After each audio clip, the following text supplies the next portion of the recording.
The views and opinions expressed on any program are those of the producers and/or the persons appearing on the program and do not necessarily reflect the views and opinions of FRC Media, Bristol Community College, or the City of Fall River.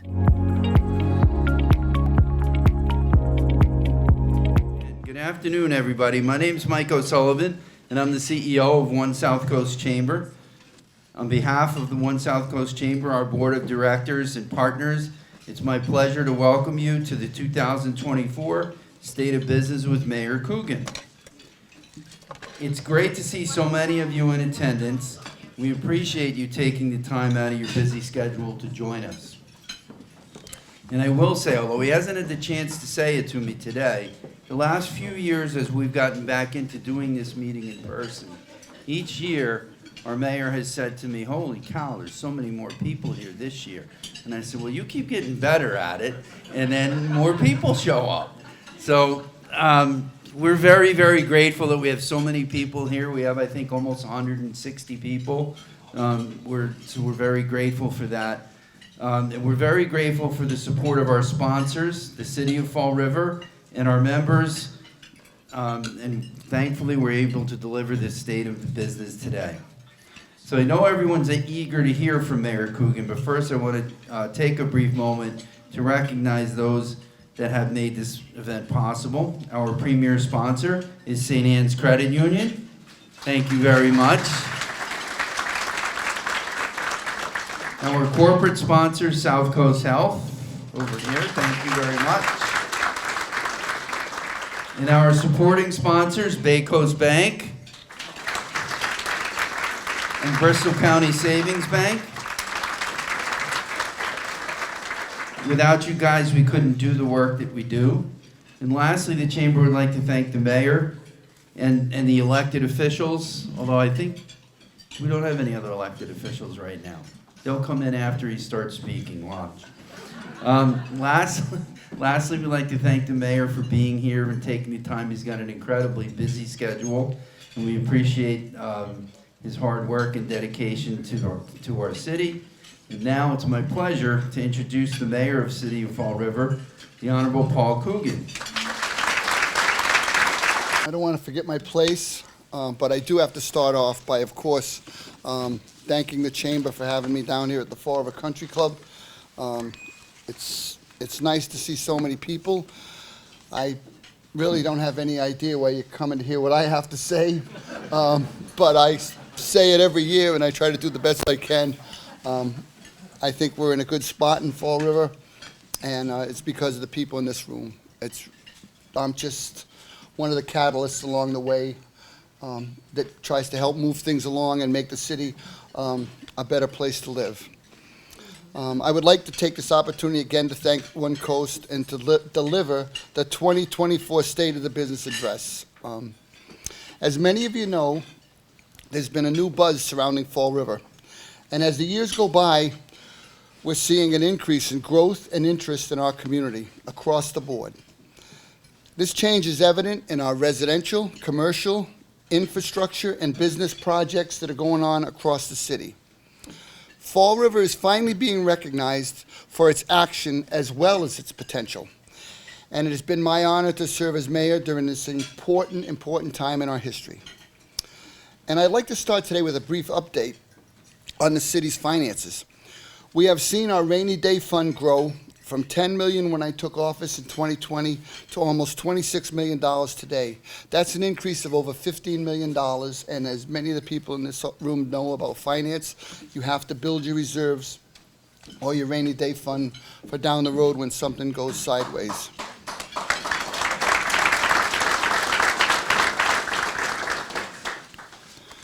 And our Moody's credit rating has changed from A3, they've added the stable, which designates that this is a positive change in our financial outlook. Our finance team's goal is to continue to increase fund balances while paying down outstanding debt to improve our future bond ratings. ARPA funding has been crucial to improve city services without increasing the financial burden on our residents and business owners. Of the $69 million we received in federal ARPA money, we also received some for the Bristol County. The majority has been committed to capital projects and infrastructure projects that will improve the quality of life in our city going forward. This funding has played a key role in our revitalization. We have used these funds to fix sidewalks and streets, and I hope if you get to ride around Fall River, you see our sidewalk crew out there doing. We're doing one of the biggest contracts in the history of the city for our sidewalks right now. We've been able to purchase new equipment. We've been able to do a lot of public health initiatives. We've upgraded our water and sewer infrastructure, and we've assisted households, businesses, nonprofits, and our municipal improvement projects have been too many to name. There's a lot to talk about today, so I'll begin with two of the biggest infrastructure projects in the city's recent history, the SouthCoast Rail Project and the $135 million Route 79 Duval Street project. Those two projects will transform our waterfront and bring more and more investment into our community. The update on commuter rail is positive, except for the East Taunton Station. SouthCoast Rail construction will be substantially completed by this month. The Fall River Line's construction has been done for some time, but there remains testing and commissioning to ensure safe and reliable service. The summer of '24 is the target date for this service to launch, and it will mark the establishment of a commuter rail line from Fall River for the first time since 1959.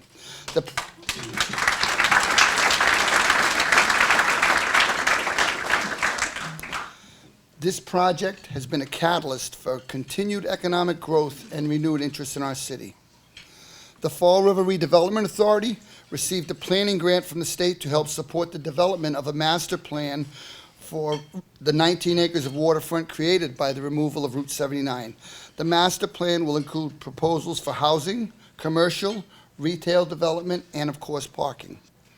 And we are already witnessing growth along the waterfront. We've just added a new restaurant on Water Street, and there's a few more in the pipeline. We are also taking steps to improve the availability of transportation on the waterfront. This year we'll add a trolley service and a water taxi. This will allow visitors to travel the waterfront with ease while connecting the waterfront with downtown. The trolley service was made possible by a funding grant from the Fall River Office of Travel and Tourism and some ARPA money. The goal of the trolley service is to boost tourism in Fall River, highlighting the different historical, cultural, and recreational activities that make our city so unique. And when you talk about a trolley, I mean, I don't know if you have a priced one, they're like $300,000. So we literally went on to the computer and just started typing in used trolleys. And we found one out of Delaware. We sent our fire department mechanic down for the day to give it a once over and drive it around Delaware. And we brought it back, and the little knickknacks that weren't working right are all fixed now. We've got our handicap accessibility. The thing looks absolutely spectacular, and we can't wait to get it on the road. We think it's going to be a nice little piece to go bombing around and bring people up Columbia Street to downtown, to the Lizzie Borden House. It's going to be a laugh, and I hope you all get the opportunity to use it. And our little water taxi is going to have, it's only a pilot, 4 stops along the waterfront. You can go from the Tipsy to the Wall with a few stops in between. I think it's going to be a $5 bill, and wherever you get off, you can get back on, and you're entitled to one complete loop. But it's small. We have the potential for another boat in line, but we want to see what kind of demand we have for it. On our waterfront, continued improvements are going on at the Norton City Pier. The dock system's been constructed, and that will accommodate up to 14 boats, and that was also funded in part by a grant from the Seaport Economic Council. The docks will be open in May. I hope you all get the opportunity to use them. We're going to have a little kickoff party down there, and we'll make sure you all know about it. And our new growth numbers have remained positive. There are well over 1,000 residential units under construction or being permitted right now in Fall River.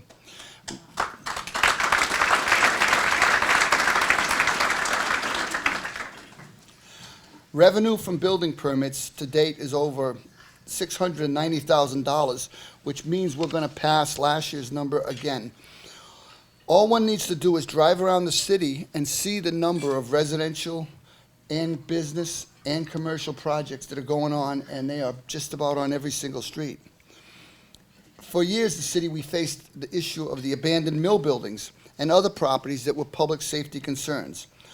Under my administrations, the buildings like the one on Kilburn, Howe, Alden, and Chase Street are all in the process of being converted into beautifully rehabbed market-rate residential units.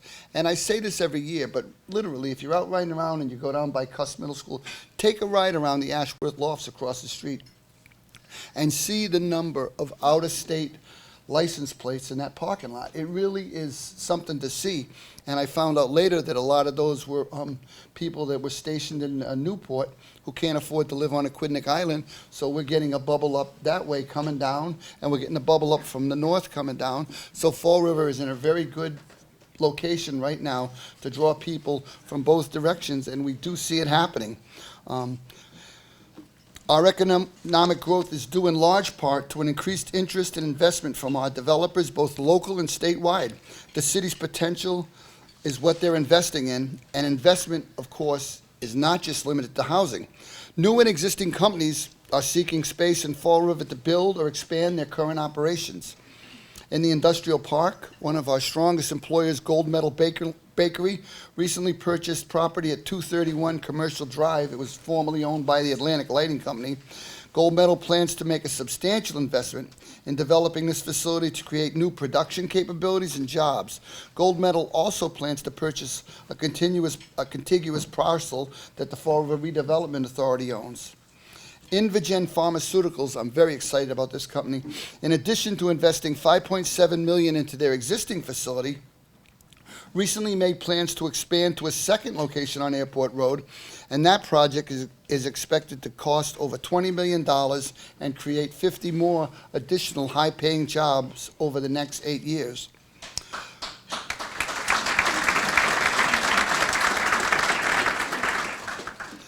Nantucket Sound Seafood opened its doors in the fall of '23. They currently employ between 45 and 55 people at their processing plant on Airport Road. And Ice Cube currently occupies an 80,000 square foot facility on Current Road. They recently purchased 24 acres of land to construct a new 200,000 square foot building. This will reflect another $20 million investment in our community and 35 more additional jobs. Precise Packaging, which is part of the PLZ billion-dollar corporate conglomerate and is the North American leader in specialty aerosol product manufacturing, is in the development, manufacturing, packaging, distribution of a comprehensive line of contract fill, branded, and private label products, has announced plans to open a second 15,000 square foot building less than a mile from the company's headquarters on Riggenback Road. And that's not all. There's other projects also in the work. Look on Pleasant Street at Taco's expansion. This is another $20 million project that greatly enhances and expands the manufacturer's ability to build large tanks, heat exchangers, and a wide range of other products while enabling them to add capacity and reduce wait times. SouthCoast Hospital's continued expansion and improvements, a new 100,000 square foot business condominium project on A Street, plus a number of small businesses springing up on all corners of the city. In Fall River, I live right on Oak Grove Avenue. At the top, on the north end, we have a dentist's office going in, and on the bottom, the other corner is now a plaza. And it's that kind of growth that's going on in every piece of vacant land they can get in the city of Fall River. In January of '24, the Redevelopment Authority closed on 76 acres of developable land by Vetus Management and Development, a Boston area developer based in North Andover. This marked the sale of the remaining land in the South Coast Technology Park with the expectation of hundreds of new jobs. VMD plans to develop 4 industrial buildings totaling another 900,000 square feet on its campus at Innovation Way. The proceeds from the sale will enable the Fall River Redevelopment Authority to pursue additional projects with the focus on implementing our urban renewal plans. The Redevelopment Authority is also working on plans for the expansion of our downtown historic district to include all of South Main Street.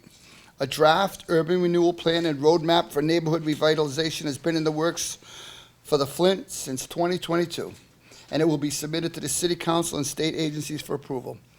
Recommendations will be made for addressing vacant properties, improving the streets, sidewalks, stores, restaurants, and improving housing opportunities all along Pleasant Street. The Flint just received federal funding from Congressman Jake Auchincloss on a streetscapes project that will see road, sidewalk, and infrastructure improvements in the area. That grant was for $1.6 million, and again, I want to thank the congressman for his efforts to bring direct money into the Flint to get the improvements necessary to upgrade that whole street. The plans have already begun with a major facelift plan for storefronts on Pleasant Street, with a storefront improvement program administered by Fall River's Community Development Agency.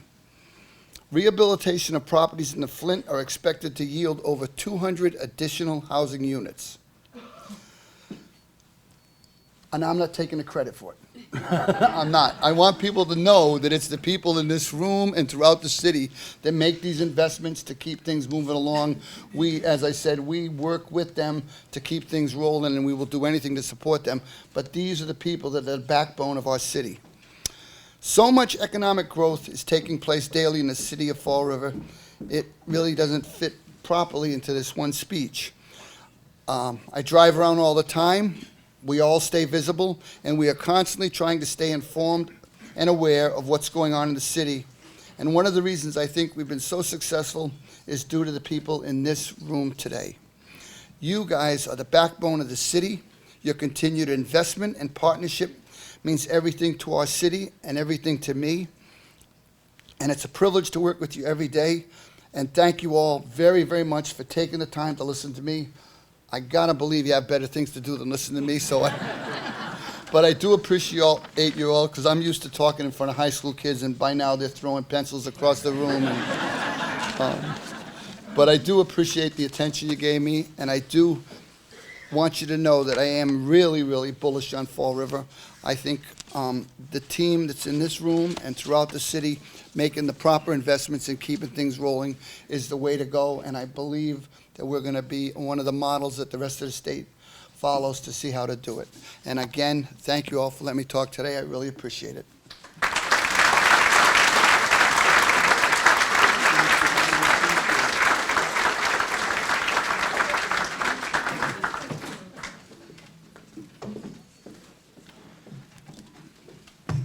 Well, thank you, Mr. Mayor.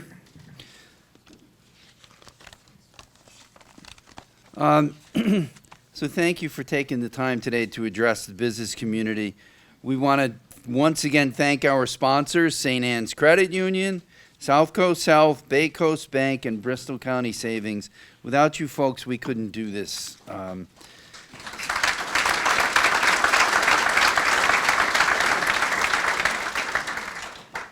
And one last note, our golf tournament is happening on Monday, April 29th. I hate to say this here, but it's at the Country Club in New Bedford. Just kidding. We do bounce back and forth. Individuals and foursomes are still available. Please register at onesouthcoast.com. If you have any questions about it, you can ask any of the Chamber's team. And I would like to thank Katie Green for putting this together. She always does a terrific job with these events. And the rest of the team who is very good at following Katie's orders on weeks like this. So thank you very much. We're grateful that you're here. And thank you again, Mr. Mayor. It's so great to have you.